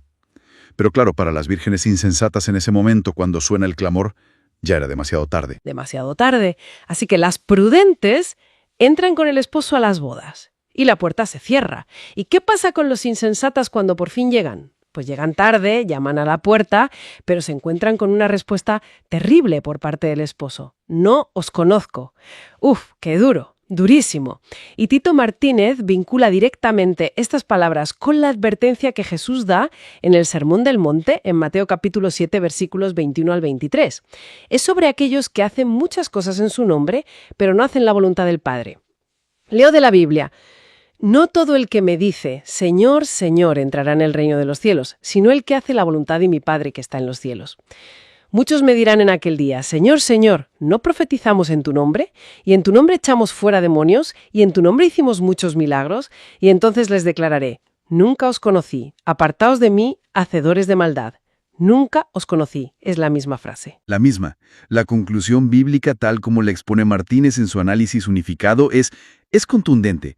La profesión de fe externa, la lámpara sin aceite, no sirve de nada si no hay una relación real y viva con Cristo, simbolizada por ese aceite del Espíritu Santo. Queda clarísimo. En definitiva, este análisis tan profundo de Tito Martínez, basado, como decíamos, en su estudio que combina Mateo, Marcos y Lucas, sobre el discurso del Monte de los Olivos, nos presenta la parábola como un llamado bíblico muy urgente. Sí, urgente. A estar vigilantes, pero de verdad, activamente, y a poseer genuinamente el Espíritu Santo, no solo a tener una apariencia de fe. La diferencia bíblica entre prudentes e insensatas es una advertencia muy seria sobre la necesidad de una preparación real para el regreso de Cristo. Totalmente. Y nos deja con una reflexión final importante que se deriva directamente de esta lectura bíblica que propone Martínez, ¿no? Si el aceite es el Espíritu Santo, esa conexión viva con Dios, ¿qué significa en nuestra vida diaria, en la práctica, mantener la lámpara encendida? ¿Cómo nos aseguramos de tener esa reserva espiritual? ¿Cómo cultivamos esa relación real con Dios más allá de simplemente decir que creemos, para que no tengamos que oír un día ese terrible "no os conozco"? Una pregunta fundamental, desde luego. Algo esencial sobre lo que meditar cada uno. La parábola de los talentos. Empecemos con el texto mismo que recoge este estudio. Jesús dijo así: «Porque el reino de los cielos es como un hombre que yéndose lejos, llamó a sus siervos y les entregó sus bienes. A uno dio 5 talentos, y a otro 2, y a otro 1, a cada uno conforme a su capacidad, y luego se fue lejos. Y el que había recibido 5 talentos fue y negoció con ellos y ganó otros 5 talentos. Asimismo, el que había recibido 2 ganó también otros 2. Pero el que había recibido 1 fue y cavó en la tierra, y escondió el dinero de su señor. Después de mucho tiempo, vino el señor de aquellos siervos y arregló cuentas con ellos. Y llegando el que había recibido 5 talentos, trajo otros 5 talentos, diciendo: Señor, 5 talentos me entregaste. Aquí tienes, he ganado otros 5 talentos sobre ellos. Y su señor le dijo: Bien, buen siervo y fiel, sobre poco has sido fiel, sobre mucho te pondré. Entra en el gozo de tu señor. Llegando también el que había recibido 2 talentos, dijo: Señor, 2 talentos me entregaste. Aquí tienes, he ganado otros 2 talentos sobre ellos. Su señor le dijo: Bien, buen siervo y fiel, sobre poco has sido fiel, sobre mucho te pondré. Entra en el gozo de tu señor. Pero llegando también el que había recibido 1 talento, dijo: Señor, te conocía que eres hombre duro, que ciegas donde no sembraste y recoges donde no esparciste. Por lo cual tuve miedo, y fui y escondí tu talento en la tierra. Aquí tienes lo que es tuyo. Respondiendo su señor le dijo: Siervo malo y negligente, sabías que ciego donde no sembré y que recojo donde no esparcí. Por tanto, debías haber dado mi dinero a los banqueros, y al venir yo, hubiera recibido lo que es mío con los intereses. Quitadle pues el talento, y dadlo al que tiene 10 talentos. Porque al que tiene le será dado y tendrá más, y al que no tiene aún lo que tiene le será quitado. Y al siervo inútil, echadle en las tinieblas de afuera. Allí será el lloro y el crujir de dientes. Es un relato, muy directo, muy potente. Y aquí lo fascinante, como bien expone el estudio de Tito Martínez, es entender el simbolismo bíblico que encierra. El hombre que se va, pues representa a Jesús subiendo al cielo. Los siervos seríamos sus seguidores. Los talentos no es dinero, sino dones espirituales que da Cristo. Claro. Y la Biblia misma apoya esto. Martínez cita Efesios 4, versículos 7 y 8, que dice: Pero a cada uno de nosotros fue dada la gracia conforme a la medida del don de Cristo. por lo cual dice, subiendo a lo alto, llevó cautiva la cautividad y dio dones a los hombres. Es una conexión directa que hace Martínez. Sí. Y sobre esos dones, la Biblia también da ejemplos, ¿no? Para que quede más claro. En Romanos 12, versículos 6 a 8, se lee: de manera que teniendo diferentes dones, según la gracia que nos es dada, si el de profecía, úsese conforme a la medida de la fe, o si de servicio, en servir, o el que enseña, en la enseñanza, el que exhorta, en la exhortación, el que reparte, con liberalidad, el que preside, con solicitud, el que hace misericordia, con alegría. O sea, dones muy prácticos para la comunidad. Y Martínez destaca que se dan según la capacidad de cada uno. Exacto. Y esa capacidad parece ligada a la aptitud de la persona. Y la parábola pues ilustra qué hacer con ellos, o qué no hacer. Los 2 primeros siervos, los de 5 y 2 talentos, los negociaron, los pusieron a trabajar, vamos. Los duplicaron. Eso es, duplicaron el valor. Eso simboliza usar activamente los dones para la obra de Dios. Pero el tercero escondió. Lo enterró. Lo enterró. Y según esta lectura bíblica que recoge Martínez, eso representa la inacción, el no usar los dones por miedo, por negligencia. Y aquí viene el momento, crucial. La vuelta del Señor. El ajuste de cuentas. A los fieles, la recompensa es grande. Bien, buen siervo y fiel. Sobre poco has sido fiel, sobre mucho te pondré. Entra en el gozo de tu Señor. Ajá. Que se interpreta como esa promesa bíblica de reinar con Cristo, de participar en su gloria. Exacto. Pero ojo, al siervo negligente se le reprende con dureza.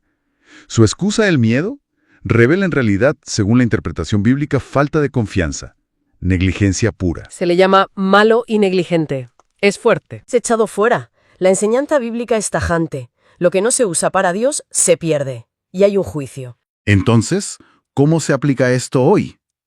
Tito Martínez, en este estudio que combina los evangelios, insiste mucho en la aplicación personal y cita advertencias de los apóstoles. Por ejemplo, 1 Timoteo 4:14.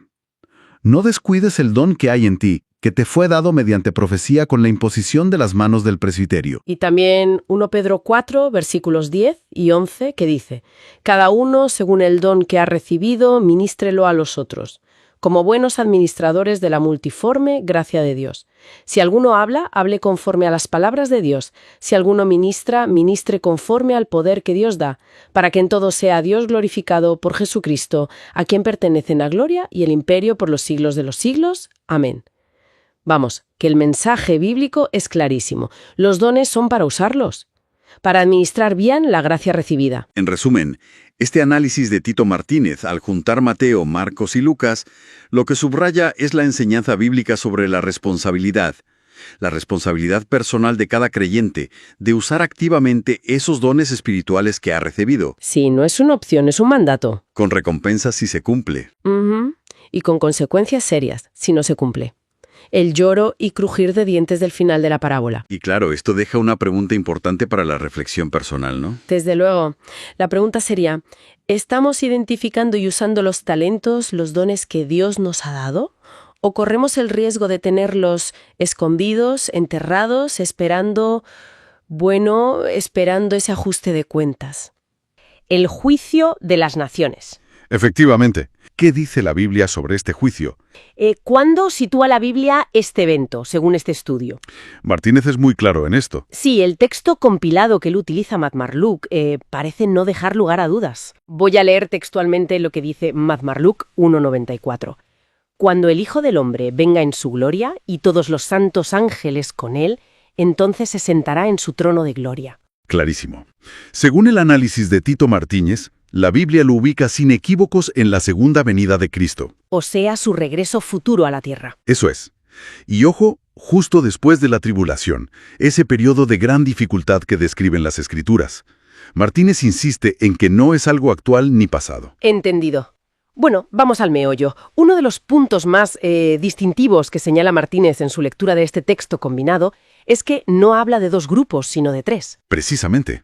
Están las ovejas y las cabras, que son más conocidas, pero también menciona a los hermanos pequeños de Jesús. Vale, ¿y cómo los define la Biblia según la interpretación que ofrece Tito Martínez de este pasaje unificado? A ver, Las ovejas serían personas misericordiosas.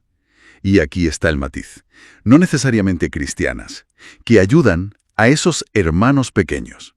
¿Y las cabras? Pues las cabras, al contrario, serían los indiferentes, los que no actúan ante el sufrimiento de estos hermanos.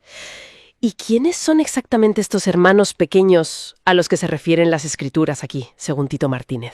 Pues Martínez argumenta que el contexto inmediato de ese discurso en su compilación Matt-Marluc limita la referencia.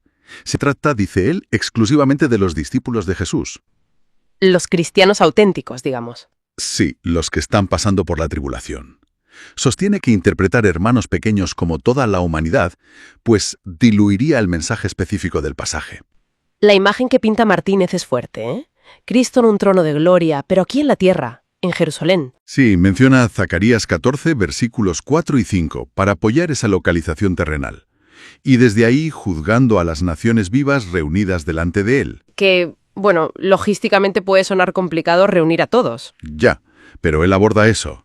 Tito Martínez argumenta que será posible porque eventos previos como guerras o plagas que se mencionan en las profecías habrán reducido mucho la población mundial. Y entonces viene la separación. Ovejas a la derecha, cabras a la izquierda. Exacto, una división clara. Y aquí, sobre las ovejas, Martínez pone mucho énfasis en lo que dice la Biblia. Basado en su lectura del texto Matt-Marluc, Jesús les dice, escucha atentamente. Sí, este es un punto crucial. Leo textualmente. Venid, benditos de mi Padre, heredad del reino preparado para vosotros desde la fundación del mundo. Porque tuve hambre y me disteis de comer, tuve sed y me disteis de beber, fui forastero y me recogisteis, estuve desnudo y me cubristeis, enfermo y me visitasteis, en la cárcel y vinisteis a mí. Es fascinante, ¿eh? Desde la perspectiva de Tito Martínez, claro, la base sobre la que estas ovejas reciben esa herencia. ¿Cuál es, según él? Su estudio argumenta que la Biblia indica que heredan el reino por sus actos de misericordia, por lo que hicieron por los hermanos pequeños. Sin que se mencione explícitamente la fe en Cristo en este pasaje concreto. Justo. En este contexto particular del juicio a las naciones vivas, según Martínez, el criterio que destaca la Biblia es la obra de misericordia. Él cita Romanos 2, versículos 6 al 10, que habla de Dios recompensando a cada uno según sus obras, premiando el bien hacer. Entiendo, es un pilar de su argumento, entonces. Y de hecho, Martínez también resalta la sorpresa de las propias ovejas, ¿no? Sí. Dicen, Señor, ¿cuándo te vimos hambriento? Para Martínez, eso demuestra que no eran discípulos conscientes. Que desconocían esa doctrina de que ayudar a un seguidor es ayudar a Jesús mismo, como dice, por ejemplo, Mateo 10:40. Precisamente. Según la interpretación de Martínez basada en su texto evangélico unificado, ellas no conocían esa conexión directa.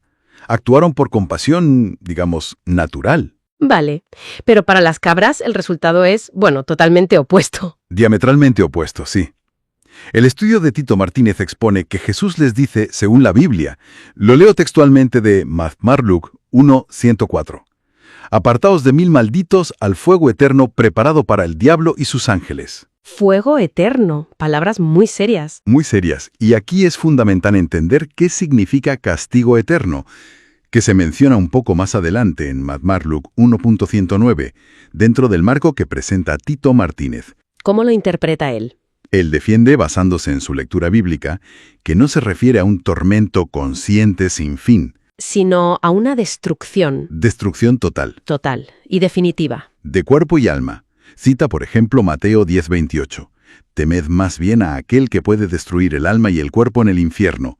Y también Malaquías 4, versículos 1 al 3, que habla de los malos siendo como estopa, consumidos. O sea que lo eterno sería el fuego y la consecuencia, la aniquilación, no el sufrimiento activo y sin fin de los malvados. Eso es lo que argumenta el análisis de Martínez.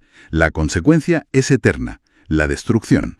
El versículo clave que cita es: de cierto os digo que en cuanto no lo hicisteis a uno de estos más pequeños, tampoco a mí lo hicisteis. Así que el trato dado a los cristianos perseguidos durante la tribulación, según esta visión de Tito Martínez, derivada de Matt-Marluc, en el eje central. Precisamente, en el criterio decisivo para el destino eterno del resto de la humanidad viva en ese momento. Las acciones, o la falta de ellas, hacia ese grupo específico en ese tiempo futuro, tendrían consecuencias eternas. Bueno, hagamos un pequeño resumen para que quede claro.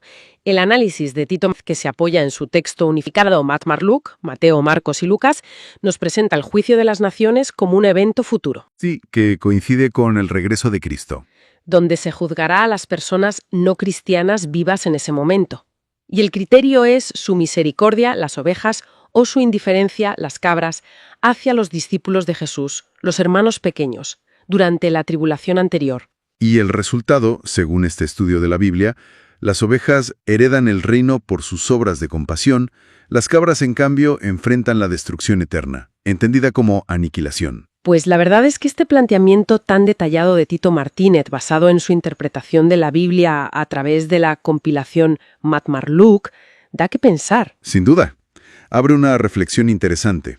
Si, como argumenta este estudio, acciones muy concretas hacia un grupo específico en un tiempo de crisis definen el destino eterno de otros, ¿cómo encaja o dialoga esto con otras visiones bíblicas sobre la salvación, la fe, la gracia, el juicio final? Este importante estudio bíblico de Tito Martínez está publicado en su sitio web, que es las21tesisdetito.com, Sí, ahí se puede encontrar este y otros muchos estudios. y también en su canal de YouTube.